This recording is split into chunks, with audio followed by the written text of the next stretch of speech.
Actually इधर लगातार बाहर का शेड्यूल था, तो थोड़ा सा मौसम चेंज होने की वजह से काफ़ी बॉडी पेन और बहुत ज़्यादा सर भारी था। तो बहरहाल देखिए, मैं एक ही चीज़ कहना चाहूँगा। यहाँ पे रोज 8 PM मीटिंग हो रही है। हर दिन यहाँ पे बड़े बड़े दिग्गज आ रहे हैं आरसीएम को बताने के लिए। देखिए, अगर आप सीखना चाहेंगे तो कहीं भी सीख सकते हैं, किसी से भी सीख सकते हैं। और ये पूरा अपना जो प्रयोजन है वो लर्निंग का है। तो मैं अपना इंट्रोडक्शन दूं। माई सेल्फ धर्मेंद्र कुमार, वाराणसी में मैं रहता हूं। और पिछले 18 वर्षों से मैं आरसीएम में हूं। आरसीएम से पहले मैं यूनियन बैंक ऑफ इंडिया में 12 साल जॉब किया। आज हमारे बैच के लड़के सीनियर मैनेजर हैं। अच्छी सैलरी है। अच्छा खासा पर्क्स अलाउंसेज हैं बैंक में। आप जानते हैं बैंक में बहुत बढ़िया अलाउंसेज मिलते हैं, बहुत सारे फैसिलिटीज होते हैं। बैंक हाउस रेंट अलाउंस देती है, अच्छा खासा अमाउंट देती है, 30-30 हज़ार रुपये मिलते हैं महीने का।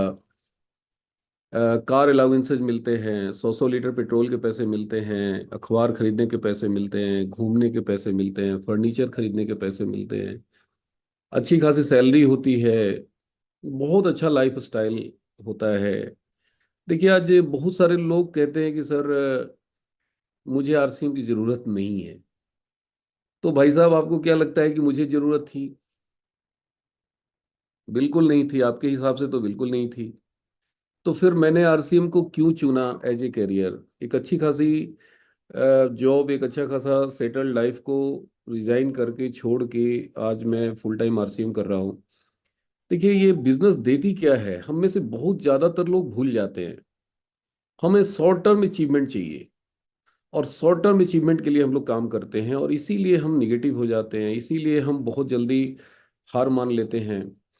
देखिए, जब मैं इस अभियान से जुड़ा, जब मैं कंपनी विजिट किया और कंपनी के ओनर परम आदरणीय श्री त्रिलोकचंद छाबड़ा जी से जब मैं मिला, उनकी आंखों में जो मैंने चमक देखी, उनकी आंखों में जो मैंने विजन देखा, तो एक बात मेरे को समझ में आ गई कि ये व्यक्ति बहुत खास है।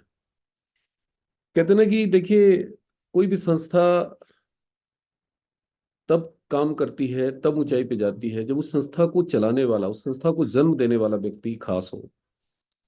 और माननीय त्रिलोकचंद छाबड़ा जी की आंखों में जो चमक मैंने देखी, एक बात मेरे को समझ में आ गया कि ये कोई मामूली संस्था नहीं है। ये कोई छोटे मोटे अभियान नहीं है। ये देश को बदलने वाला अभियान है। ये समाज को बदलने वाला अभियान है। ये जन जन के जीवन को प्रभावित करने वाला अभियान है। और मैंने उसी समय बैंक को क्विट करने का निर्णय लिया। मैंने यूनियन बैंक में गया ही नहीं। पहली बार टीसी सर से मिलने के बाद मैंने रिजिग्नेशन लेटर भी घर से भेजा, मैं बैंक नहीं गया। और कूद गए पूरा का पूरा। देखिए, परेशानियां तो आती है, चैलेंजेस तो आएंगे। कहते हैं कि छोटी समस्या, छोटी उपलब्धि, छोटा काम, बड़ी समस्या, बड़ी उपलब्धि, बड़ा काम। तो जब आप छोटा काम करते हैं तो छोटी समस्या आती है। वैसे ही बड़ा काम करेंगे तो समस्या भी बड़ी बड़ी आएगी। और बड़ी समस्या आनी चाहिए, क्योंकि हमें एहसास तो हो कि हम कर क्या रहे हैं। उस समय जब हमने शुरुआत करी थी, उस समय प्रोडक्ट की बहुत ज़्यादा रेंज नहीं था हमारे पास। उस समय डिलीवरी सेंटर की बहुत ज़्यादा चैलेंजेस थी। मुझे आज भी याद है कि मैं 250 किलोमीटर 300 किलोमीटर की दूरी से प्रोडक्ट को ला ला के मैंने काम किया। 2 साल हमने पार्ट टाइम किया, जॉब करते हुए किया। और आपको पता है, बैंक में बहुत हार्ड वर्क होता है। बहुत ज़्यादा थका देने वाला काम होता था उस टाइम।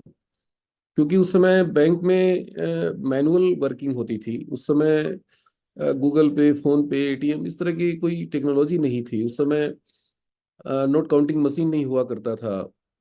उस समय मनी ट्रांसफर की कोई फैसिलिटी नहीं थी। सारा काम हम लोग बाई हैंड करते थे। तो बहुत ज़्यादा चैलेंजेस होते थे, इतना ज़्यादा थकान हो जाती थी शाम में कि जब घर आते थे तो किसी से बात करने की इच्छा नहीं होती थी। बच्चों को, पत्नी को बोल रखा था कि 1 घंटे बाद ही मेरे से मिलना। कमरे में बंद हो जाते थे। इतना थका देने वाला काम होता था। लेकिन आप अंदाजा लगा सकते हैं कि उतना थका देने वाले काम को करने के बाद मैंने आरसीएम किया। और किया नहीं, लगातार किए, हर दिन किए। मैं ऑफिस से निकलने के बाद कभी भी घर की तरफ नहीं गया। मेरे ऑफिस और मेरा रेसिडेंस के बीच में 30 किलोमीटर अप, 30 किलोमीटर डाउन, लगभग 60 किलोमीटर की यात्रा मैं डेली किया करता था।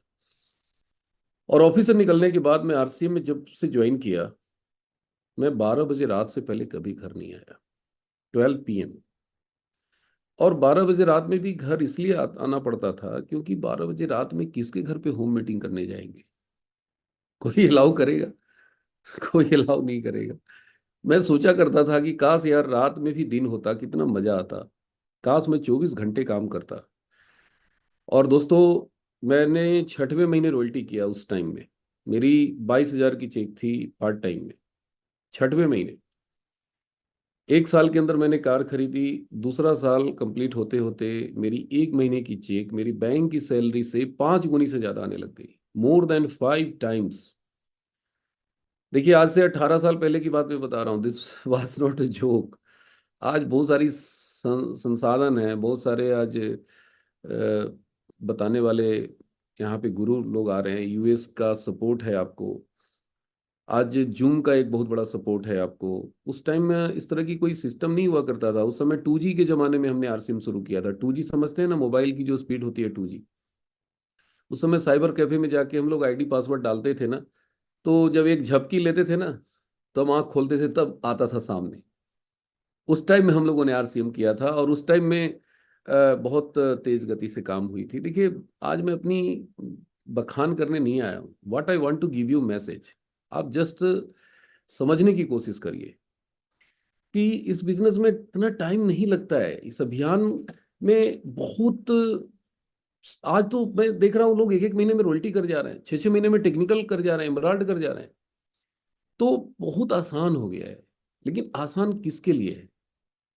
जो सच में इस अभियान को समझ चुका है, जिसको लगता है कि इस व्यापार में हम बहुत बड़ा काम कर सकते हैं, उसके लिए है ये दाल रोटी की सोच वाले लोगों के लिए नहीं है। हमें से ज्यादातर लोग इसमें क्यों काम कर रहे हैं? यार 2-4 हज़ार रुपया आ जाता तो बड़ा मजा आ जाता। अरे कुछ आ ही नहीं रहा है। तो भाई साहब, 2-4 हज़ार के लिए अगर आप आए हैं आरसीएम में, तो मैं आपसे एक ही चीज कहूंगा कि देखिए, 2-4 हज़ार कमाने के 2-4 हज़ार रास्ते हैं। ध्यान से सुनिए। 2-4 हज़ार रुपया कमाने के 2-4 हज़ार रास्ते हैं। लेकिन 2-4 लाख रुपया महीना कमाना है तो एक ही रास्ता है, जिसका नाम है आरसीएम। कहते हैं ना कि अमीर को अमीर और अमीर बनने के लिए 1,000 रास्ते हैं, लेकिन गरीब को अमीर बनने का एक ही रास्ता है, जिसका नाम है आरसीएम। और इसीलिए मैं कहता हूं कि इस काम को एक मिशन के तौर पे कीजिए। एक बड़ी सोच लेके कीजिए। एक सिर्फ हमारा पेट भर जाए, हमारा परिवार चल जाए, हमारे परिवार का दाल रोटी चल जाए, अगर इस मानसिकता से हम इस अभियान में जुड़ रहे हैं और इस अभियान में काम कर रहे हैं, तो कहीं ना कहीं हम बहुत बड़ी इस अभियान के साथ तो नाइंसाफी कर ही रहे हैं। हम अपने फ्यूचर के साथ नाइंसाफी कर रहे हैं, अपने परिवार के भविष्य के साथ खिलवाड़ कर रहे हैं, अपने बच्चों के भविष्य के साथ खिलवाड़ कर रहे हैं। क्योंकि सतीश पंडित जी की टेप सुनिए, हाई स्पीड, उसमें वो कहते हैं कि आपकी सोच के आकार पे आपके बिजनेस का आकार निर्भर करता है। बहुत बड़ा लाइन है ये, पंच लाइन है ये। आपकी सोच की आकार पे आपके बिजनेस वॉल्यूम का आकार निर्भर करता है। तो आप छोटा सोच रहे हैं इसलिए बिजनेस छोटा हो रहा है। बड़ा सोचने लग जाएंगे तो बड़ा होने लग जाएगा। तो इसमें मेन काम क्या है, मुख्य कार्य क्या है? मुख्य कार्य है हम अपनी सोच को बड़ा करें। हमारी सोच का दायरा इतना संकुचित है, हम इतने छोटे दायरे में सोचते हैं, और इसीलिए ये कार्य हमें बहुत कठिन लगता है। तो मेरा अपना जो अनुभव है वो यही कहता है कि आप इस अभियान से जुड़ के सबसे पहला कार्य ये कीजिए कि मेरा क्या होगा, मेरा भविष्य क्या होगा, मेरे बारे में सोचना पहले बंद करिए। यहाँ मेरा मेरा मेरा मेरा ये कार्य मेरा मेरा से सब जुड़ा हुआ नहीं है। ये कार्य है समाज के लिए, ये कार्य है देश के लिए, ये कार्य है हमारे साथ जो लोग हैं उनके भविष्य बनाने के लिए। बीसी सर एक बहुत अच्छी बात कहते हैं कि जो दूसरों को खाना बना के खिलाना सीख जाता है, खुद कभी भूखा नहीं रहता। प्रॉब्लम क्या है, समस्या क्या है कि हम दूसरों के बारे में सोचते ही नहीं है। हमारी सोच का जो दायरा है वो इतना सेल्फ सेंटर्ड है कि हम ना तो अपने डाउनलाइन के बारे में सोचते हैं, ना तो अपने टीम के बारे में सोचते हैं, ना तो अपने समाज के बारे में सोचते हैं, ना देश के बारे में सोचते हैं, ना स्वास्थ्य के बारे में सोचते हैं। हमें बस ये न केन प्रकारेण पैसा चाहिए। तो भाई साहब, ये न केन प्रकारेण यहाँ पैसा नहीं आएगा। यहाँ पे आपको अपने सोचने के दायरे को से बाहर निकलना होगा। आपको आप मैं करते ना, मेरा चेक, मेरी इनकम, मेरा घर। तो ये मेरा जो शब्द है ना, ये इतना खतरनाक है कि बाहर की दुनिया में तो मेरा मेरा चल जाएगा, लेकिन आरसीएम में मेरा मेरा नहीं चलेगा। यहाँ पे हम सबका, आरसीएम किसका है? हम सबका है। हम इस काम को क्यों कर रहे हैं? सिर्फ अपने लिए नहीं, हम सब के लिए कर रहे हैं। हमारे एक एक साथी आरसीएम में, एक एक हमारे भाई यहाँ पे जो बैठे हैं, एक एक हमारी जो बहना बैठी है, ये सब हमारे हैं। जो आरसीएम का है वो सब मेरा है।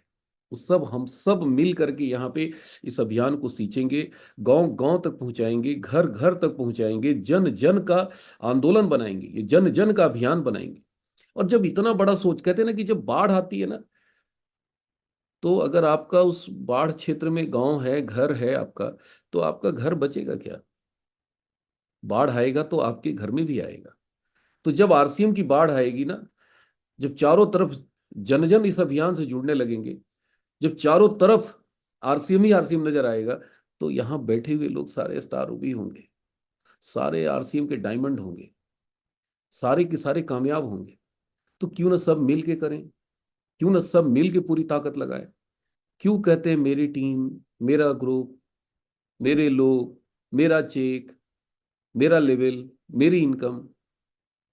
तो ये जो दायरा हम लोगों ने खींच रखा है, इससे बाहर निकलना है, और यही सबसे कठिन काम है। ये बिजनेस कठिन नहीं है, ये अभियान कठिन नहीं है, ये तो बहुत आसान है। मुश्किल हमारी सोचने का जो तरीका है, वो मुश्किल है। मुश्किल हमारा जो हम अपने बारे में सिर्फ सोचते हैं, वो मुश्किल है।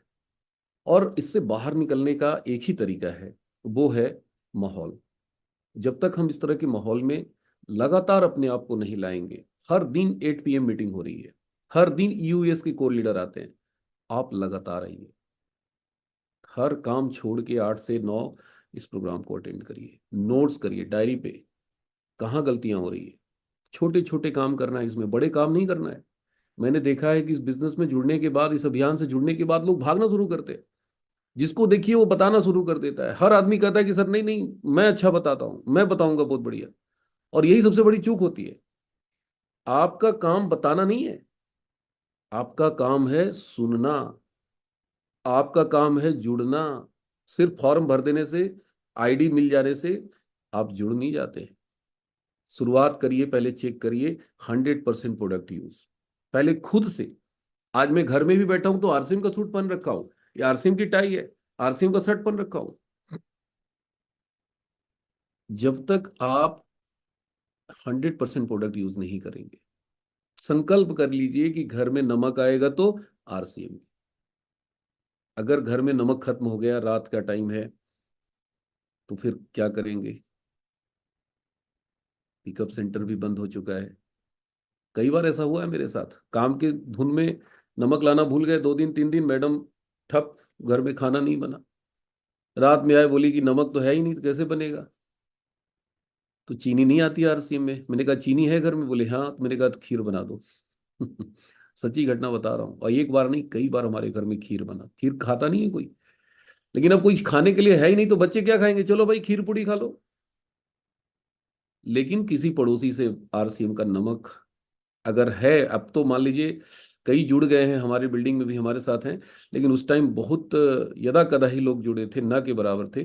तो पड़ोसी के घर में दूसरा नमक होता था, तो मैं कभी किसी के यहाँ दूसरा नमक ला के घर में कि चलो यार काम चला लेते, वो जहर है। क्योंकि मैंने बुक्स में पढ़ी थी कि जीने के लिए इतना इतना खाना पड़ता है, 3 3 बार खाना पड़ता है, बार बार खाना पड़ता है, लेकिन मरने के लिए जहर एक बार खाना पड़ता है, थोड़ा सा खाना पड़ता है। और हम में से पता नहीं कितनी गलतियां हम लोग करते हैं कि चलो यार एक दिन खा ही लेते हैं बाहर से। तो क्या फर्क पड़ता है? फर्क पड़ेगा, इतना फर्क पड़ेगा ना कि आप जिसकी कल्पना नहीं कर सकते। ये संकल्प का बिजनेस है, ये संकल्पित होने का बिजनेस है, ये दृढ़ प्रतिज्ञा का बिजनेस है, ये भीष्म प्रतिज्ञा का बिजनेस है। जिस इंसान के अंदर दृढ़ता है, जिस इंसान के अंदर भीष्म प्रतिज्ञा लेने की क्षमता है, वही स्टार रूबी सफायर जाते हैं। बाकी दम तोड़ देंगे। तो शुरुआत कहां से करनी है? खुद से करनी है। संकल्प लेना है, पूरी फैमिली बैठ के संकल्प लेना है कि आज के बाद हमारे घर पे गलती से भी बाहर का प्रोडक्ट नहीं आएगा। संकल्प में बड़ी शक्ति होती है। संकल्प में बड़ी शक्ति होती है। अगर आप संकल्पित हो जाएंगे तो फिर आपका बिजनेस चलेगा नहीं। फिर आप इतने मजबूत हो जाएंगे अंदर से, आप अपने आप को भीड़ से अलग महसूस करेंगे। आपकी बातों में बड़ा वजन आ जाएगा। आप सोचने में वजन आ जाएगा कि यार मुझे करना है। तो प्रॉब्लम क्या होता है कि हम भीड़ का हिस्सा बन के आरसीएम को करते हैं। तो भीड़ का हिस्सा बन के आरसीएम करेंगे तो भीड़ में खो जाएंगे, आप नहीं सफल हो पाएंगे। तो शुरुआत कहां से करनी है? खुद से करनी है। संकल्प लेना है कि हमारे घर में आरसीएम के अलावा कोई प्रोडक्ट यूज नहीं होगा। आपके घर के सारे परिवार के कपड़े आरसीएम के होने चाहिए। आपके घर में जो भी सामान आना चाहिए आरसीएम का आना चाहिए। सुबह चाय पीजिए आरसीएम की, ब्रश कीजिए आरसीएम की, पेस्ट कीजिए आरसीएम की। घर में अगर खाना बन रहा है तो उसमें नमक पड़ना चाहिए आरसीएम की, तेल पड़ना चाहिए आरसीएम की, मसाला पड़ना चाहिए आरसीएम की। शुरू से लेके सुबह से लेके अंत तक, शाम तक आरसीएम की। शुरुआत हम लोगों ने घर से किया। अपने घर में हमारे सीनियर ने कहा कि डी कुमार जी आप सबसे पहला काम अपना कपड़ा बदलिए। मैंने कहा सर, उस समय 3 जोड़ी कपड़ा आता था किट में। उन्होंने कहा कि आप जाके दर्जी को दीजिए और सिलवा लीजिए, और कसम खा लीजिए कि घर का जो कपड़ा है पुराना उसको हाथ नहीं लगाएंगे। दोस्तों 18 साल हो गए, मैंने कभी गलती से भी हाथ नहीं लगाई। मैं जब भी ससुराल जाता था तो मेरे ससुराल वाले 2 शर्ट पैंट मेरे को देते थे, एकदम गारंटी, मिलना ही मिलना है, रेडीमेड शर्ट पैंट। जब मैं आरसीएम में आया तो मैं हाथ जोड़ दिया, मैंने कहा कि नहीं, शर्ट पैंट नहीं। तो वो फिर पैसा देने लग गए तो मैं आरसीएम का कपड़ा खरीद लेता था। तो जब तक इस तरह का आपके अंदर एक स्ट्रॉन्ग विल पावर नहीं डेवलप होगा, जब तक दृढ़ता नहीं आएगी, तब तक परिणाम नहीं आएंगे। तो शुरुआत खुद से, और इसका सबसे अच्छा तरीका है डायमंड क्लब। तो शुरुआत करिए। दूसरा काम, अपने परिचित लोगों को भूल के भी आपको नहीं बताना है आरसीएम। हम गलती क्या करते हैं, जो भी आता है हमारे घर में शुरू हो जाते हैं उसको बताने लगते हैं। अरे भाई साहब, आप देखते हैं ऑपरेशन करने के लिए आईसीयू होता है, हॉस्पिटल होता है, वहां आईसीयू में भर्ती करना पड़ता है, और आईसीयू में एक सर्जन होता है। सब नहीं करते ऑपरेशन। बेहोशी की दवा देने वाले का काम है, वो बेहोशी की दवा देता है, बस उसका काम उतना ही है। वो एनेस्थीसिया देके चला जाता है, या आवाज करता रहता है कि कहीं होश में तो नहीं आ रहा है मरीज। ब्लड टेस्ट, यूरिन टेस्ट करने वाला कोई और होता है। अ, आपका वहां पे हॉस्पिटल के अंदर देख रेख करने वाला केयर टेकर कोई और होता है, नर्स का काम होता है। आपका फीस लेने वाला काउंटर कोई और होता है। हम लोग क्या करते हैं, सब काम खुद ही करने लग जाते हैं। कोई आया नहीं कि शुरू हो गए घर में बताने लग गए। तो हम बड़े कैजुअल तरीके से आरसीएम करते हैं, बहुत हल्के तरीके से आरसीएम करते हैं, और यही कारण है कि हमारा बिजनेस नहीं चलता है। दुनिया में हर काम करने का एक फॉर्मेट है, एक तरीका है। हमारे सीनियर परम आदरणीय सुजीत सर एक बहुत अच्छी बात कहते हैं कि पानी में डूबने वाला व्यक्ति तैरने वाले से ज्यादा हाथ पांव मारता है, लेकिन बच नहीं पाता। क्यों नहीं बच पाता? क्योंकि उसको तरीका मालूम नहीं है।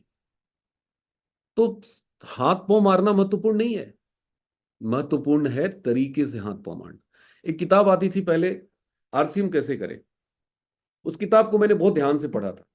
उसकी एक एक लाइन मैंने रट्टा मार लिया था। उसमें बताया गया था कि जो काम आपके सीनियर को करना है, जो शब्द सीनियर को बोलना है, जो मैसेज सीनियर को देना है, जो बातें रखनी है, वो बात आप ना करें। इतना बढ़िया लाइन था वो, उस लाइन को मैंने रट्टा मार लिया। अब हमारे सीनियर की जब मीटिंग होती थी तो मैं उनका काम नहीं करता था, मैं आरसीएम बताने नहीं लग जाता था, आरसीएम समझाने नहीं लगता था। मैं क्या करता था, मैं अपने सीनियर के बारे में बताता था कि दोस्तों आज जो व्यक्ति आए हैं, ये नर के भेष में नारायण हैं।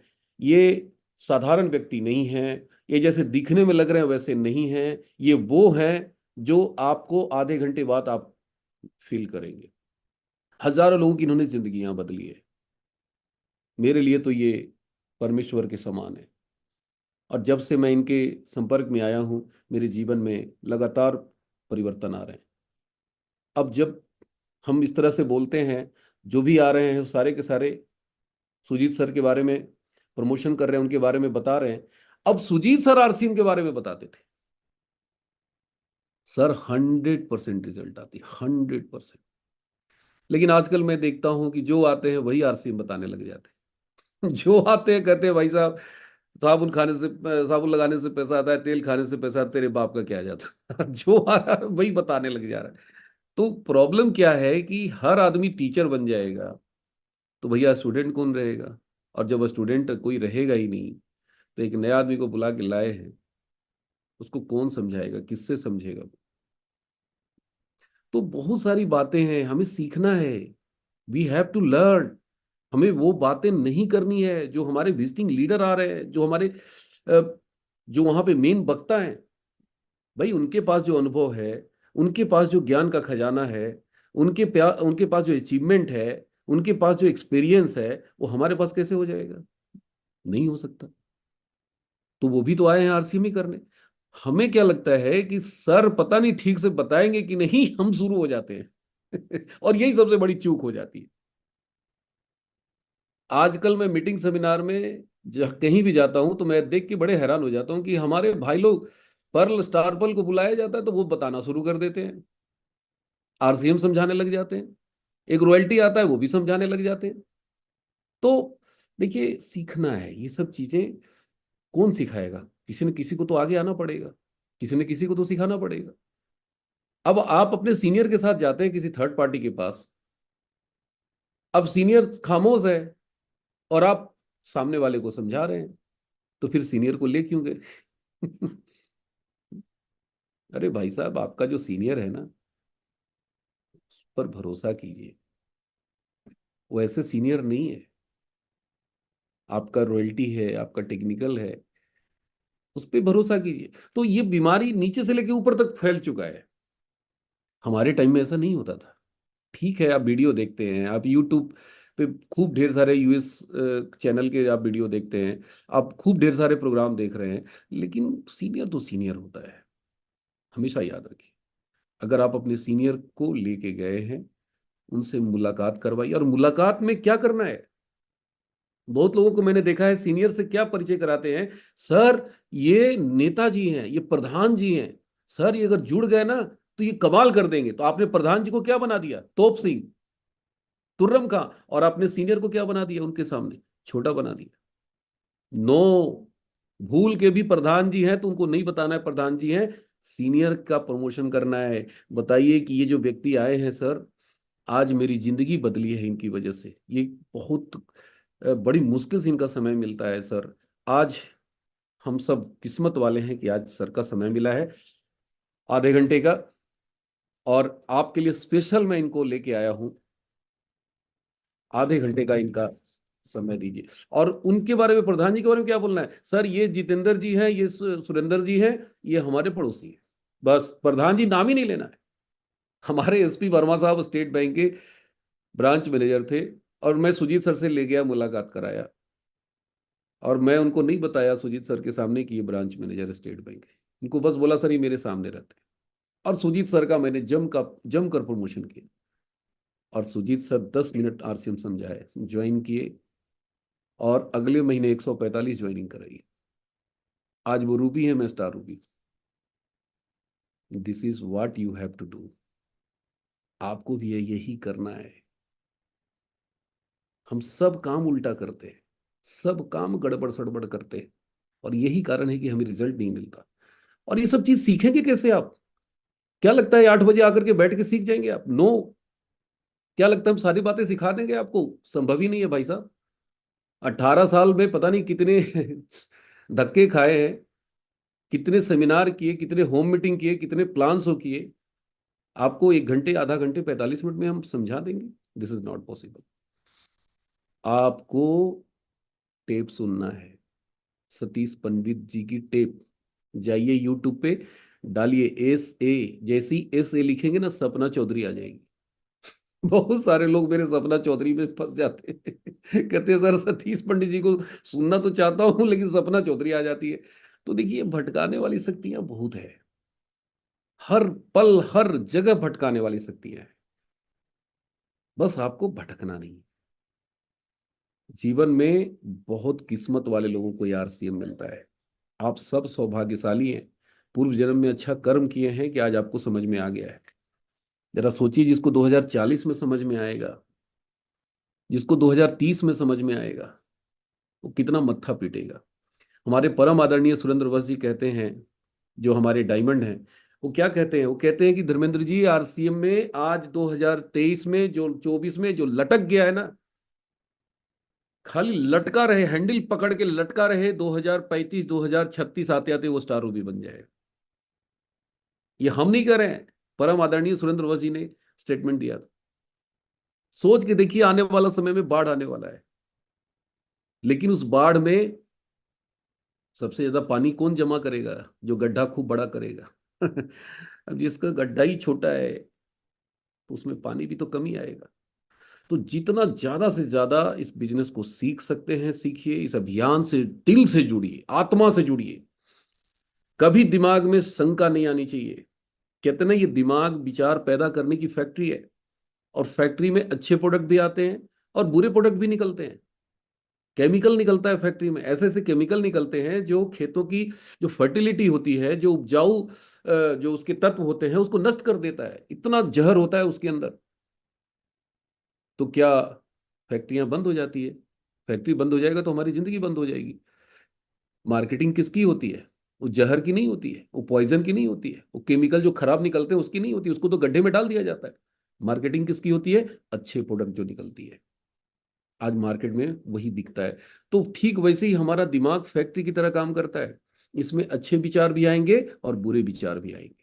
आप काबू नहीं कर सकते कि सिर्फ अच्छे ही विचार आए, ये ऐसा हो ही नहीं सकता। इसमें बुरे विचार आएंगे, और जब जब बुरे विचार आए, सावधान हो जाइए, आ गया, इससे हमें बचना है। और जब जब बुरे विचार आए, गड्ढा खोद के डाल दीजिए बड़ा सा गड्ढा कर लीजिए, उसमें डाल दीजिए। नहीं, हमें इस बुरे विचार को फॉलो नहीं करना है। जिंदगी में अगर इतना कंट्रोल कर लिए ना अपने आप के ऊपर, अपने विचारों को सिर्फ इतना काबू कर लिए कि बुरे कौन है और अच्छे कौन है, अगर ये समझने लग गए और बुरे विचार को अपने जीवन से निकालते रह गए, ये आएगा, आना ही आना है। लेकिन जब जब आए, सतर्क हो जाइए, आ गया, हमें बचना है, हमें इसको गड्ढे में डाल देना है और अच्छे विचार को पकड़ लेना है। तो आज अच्छे विचार आए हैं तभी तो यूएस के प्रोग्राम में, वरना नहीं होते, बहुत सारे लोग नहीं आए। तो जिंदगी में हमेशा याद रखिए, ये दिमाग फैक्ट्री की तरह काम करता है, और इसमें बुरे विचार आएंगे, बुरे विचार आएंगे, उसको साइड लगाएंगे, अच्छे विचार को पकड़ेंगे। अपलाइन का फोन आए, कई बार मन करेगा कि नहीं बात करें, अपलाइन मेरा ठीक नहीं बोलता है, अपलाइन की बातें अच्छी नहीं लगेगी आपको, अपलाइन का चेहरा अच्छा नहीं लगेगा, अपलाइन के शब्द बहुत बुरे लगेंगे, लगे लगेंगे। होता है, जब शुरुआती दौर में इंसान गुजरता है ना, तो उसको बहुत दर्द होता है। सतीश पंडित जी कहते हैं कि आप इस काम को करोगे तो बहुत दर्द होगा, लेकिन कितना दिन दर्द होगा? सिर्फ 5 साल। कितना दिन दर्द होगा? सिर्फ 5 साल। करेंगे तो कितना दिन होगा दर्द? 5 साल। करेंगे तो कितना दिन होगा दर्द? 5 साल, 5 साल, 5 साल, 5 साल। लेकिन नहीं करेंगे तो कितना दिन दर्द होगा? सोच लेना। जिंदगी भर दर्द होगा, पश्चाताप होगा, 2040 में पश्चाताप होगा। काश, काश मैं भी कर लिया होता, आज मैं भी स्टार रूबी सफायर बन गया होता। तो मेरे दोस्त, ये जिंदगी आपकी है, निर्णय आपका है, फैसला आपको करना है कि जिंदगी भर पश्चाताप का दर्द या 5 साल आरसीएम का दर्द। दर्द तो होगा। बहुत बढ़िया एक सतीश पंडित जी एग्जाम्पल देकर समझाते हैं कि अमेरिका में 40 बच्चों के ऊपर एक्सपेरिमेंट किया गया। वो सारे 6 साल 7 साल के बच्चे थे। उनको टॉफी दी गई और बोला गया कि बेटा अगर 10 मिनट टॉफी नहीं खाओगे तो तुम्हें एक एक और दी जाएगी। 10 मिनट बाद जब टीचर आया तो 40 बच्चे में 30 खा चुके थे, 10 इंतजार कर रहे थे, टॉफी रखे हुए थे कि हमको एक और चाहिए। फिर उनको एक एक दिया गया और कहा गया, उन 10 बच्चों को फिर टेस्ट किया गया। कहा गया कि बेटा अगले आधे घंटे टॉफी नहीं खाओगे दोनों में से एक भी, तो तुमको दो दो और मिलेगा। फिर आधे घंटे बाद जब आए तो वो जो 10 बच्चे थे उसमें से 5 बच्चे खा चुके थे, 5 बच्चे इंतजार कर रहे थे। सारे बच्चों का नाम पता लिख लिया गया। 30 साल बाद पता लगाया गया कि वो सारे बच्चे अपने अपने कैरियर में, अपनी अपनी जिंदगी में कहाँ हैं। तो जो पहला 30 बच्चे खा गए थे, जो इंतजार नहीं किए थे दूसरी टॉफी का, वो सब साधारण काम कर रहे थे। कोई खिचड़ी पर उसका दुकान चला रहा था, कोई छोटा मोटा धंधा कर रहा था, कोई छोटी मोटी नौकरी कर रहा था, कोई छोटा मोटा काम कर रहा था। लेकिन जो दो टॉफी के इंतजार में, जो दो टॉफी लिए थे, उनमें से 5 बच्चे जो थे उनके बारे में पता लगाया तो अपने अपने जिंदगी में अच्छे लेवल पे थे। कोई डॉक्टर था, कोई इंजीनियर था, कोई प्रोफेसर था। लेकिन जो अंतिम 5 बच्चा जो 4 टॉफी के लिए इंतजार किया था आधा घंटा और, उनके बारे में जब पता लगाया गया तो वो पता चला कि वो 5 के 5 बहुत बड़े बड़े इंडस्ट्रियलिस्ट थे। कोई कलेक्टर था, कोई बहुत बड़ा साइंटिस्ट था। वो बहुत ऊंचाई पे चले गए थे। मैसेज क्या है कि जो जिंदगी में धैर्य रखते हैं, सब्र रखते हैं, ऐसे लोगों के लिए ऊंचाई बनी है। और जो जल्दीबाजी करते हैं, तुरंत जिनको पैसा चाहिए, तुरंत लाभ चाहिए, तुरंत वो धैर्य नहीं रख पाते, ऐसे लोग बहुत मामूली काम करते हैं अपने जीवन में। तो इस व्यापार में अगर आप आए हैं तो धैर्य रखिए, साहस रखिए, हिम्मत रखिए, विश्वास रखिए। यहाँ पे जो भी बातें की जाती है ये किताबी बातें नहीं हो रही है, ये सारी की सारी प्रैक्टिकल मैंने अपने जीवन में अप्लाई किया और आज आपके सामने को लीडर बन के आया हूँ यूईएस के प्लेटफॉर्म पे। तो ये सबके लिए रास्ता है, सबका यूएस है, सबका है ये अभियान, कोई किसी की बपौती नहीं है यार। आपके लिए भी रास्ता खुला हुआ है। 18 साल पहले मैं अकेले जुड़ा था क्या? लोग कहते हैं अरे पहले जुड़ जाते हैं वो कर जाते हैं। तो भाई साहब 18 साल पहले जब मैं जुड़ा था ना, तब से लेके आज तक उत्तर प्रदेश में 42 लाख लोग ज्वाइन किए। उस समय भी लाखों लोग जुड़े थे मेरे साथ, मेरे ऊपर लाखों लोग जुड़े, मेरे साथ में जुड़े, मेरे बाद में जुड़े, मेरे अगल बगल पता नहीं कितने जुड़े, लेकिन सब स्टार भी नहीं बन पाए।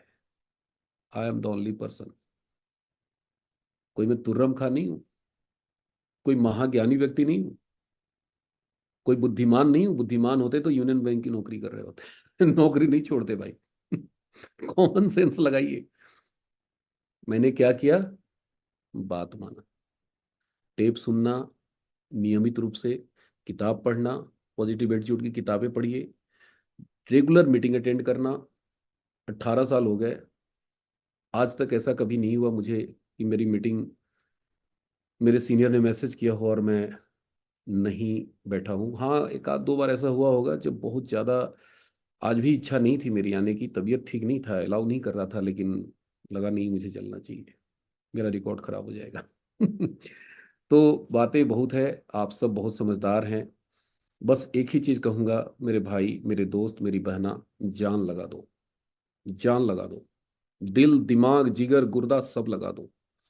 मौका है अपनी आने वाली पीढ़ी को बदलने का, मौका है आने वाली जनरेशन को चेंज करने का, मौका है इस देश के लिए कुछ कर गुजरने का, मौका है इस समाज के लिए कुछ कर गुजरने का, और मौका है अपने आप को साबित करने का। बीसी छाबड़ा जी कहते हैं, आए हो मेहमान बन के। मेहमान किसको बोलते हैं? जिसको जाना होता है। हम सब इस धरती पे मेहमान हैं क्योंकि हम सबको जाना है। बीसी सर कहते हैं, आए हो मेहमान बन के, जाना है महान बन के। तो कुछ बड़ा करने के लिए कार्य करना है, इस अभियान को सींचना है, खून पसीने के साथ सींचना है, दिल जिगर लगा के सीखना है, टिकना है और चंपालाल से बचना है और कामयाबी के झंडे गाड़ देने हैं। तो बहुत बहुत धन्यवाद आप सबका, बहुत बहुत आभार। थैंक यू मैम, आज आपने मुझे मौका दिया, यूएस की तरफ से मौका मिला, बहुत बहुत धन्यवाद। थैंक यू सभी को, जय R C. Thank you, thank you, thank you so much sir. बहुत ही शानदार तरीके से आपने बताया है कि किस तरीके से हम मौका, मतलब ये जो हमें मौका मिला है, उस मौके को हम किस तरह से उस मौके से किस तरह से हम चौका लगा सकते हैं। और ये चौका हम तभी लगा पाएंगे जब हम मार्च से ज्यादा कर पाएंगे। और सर ने एक बहुत अच्छी बात कही है कि हमें एक मिशन के रूप में इसको लेना है। साथियों, यहाँ पर जितने भी साथी बैठे हैं, क्योंकि मैं ऐसा मैम एक मानती चीज हूँ। मैं बताना भूल गया, जी। एक जी। बहुत इंपॉर्टेंट मैसेज है। जी सर। अभी कल अनाउंसमेंट हुआ है तेजस का। देखिए तेजस एक ऐसा प्लेटफॉर्म है जो कंपनी ने इस प्लेटफॉर्म को बनाया है। जितने भी साथी मेरी आवाज को सुन रहे हैं, सारे के सारे फटाफट रजिस्ट्रेशन कराइए। उसकी लिंक शेयर कर दी गई है या आ जाएगी आजकल में। पूरे टीम के एक एक नए साथी, जुड़े हुए साथी, छूटे हुए साथी, सबको उसमें ऐड करना है। तेजस एक बहुत बड़ी क्रांति है, एक बहुत बड़ा चमत्कार है। तो एक भी बच्चा छूटा, सुरक्षा चक्र टूटा। तो तेजस एक बहुत इंपॉर्टेंट हमारा प्लेटफॉर्म बन चुका है और उससे हमें सबको इनरोल होना है, इनरोल करना है। Thank you ma'am, please continue.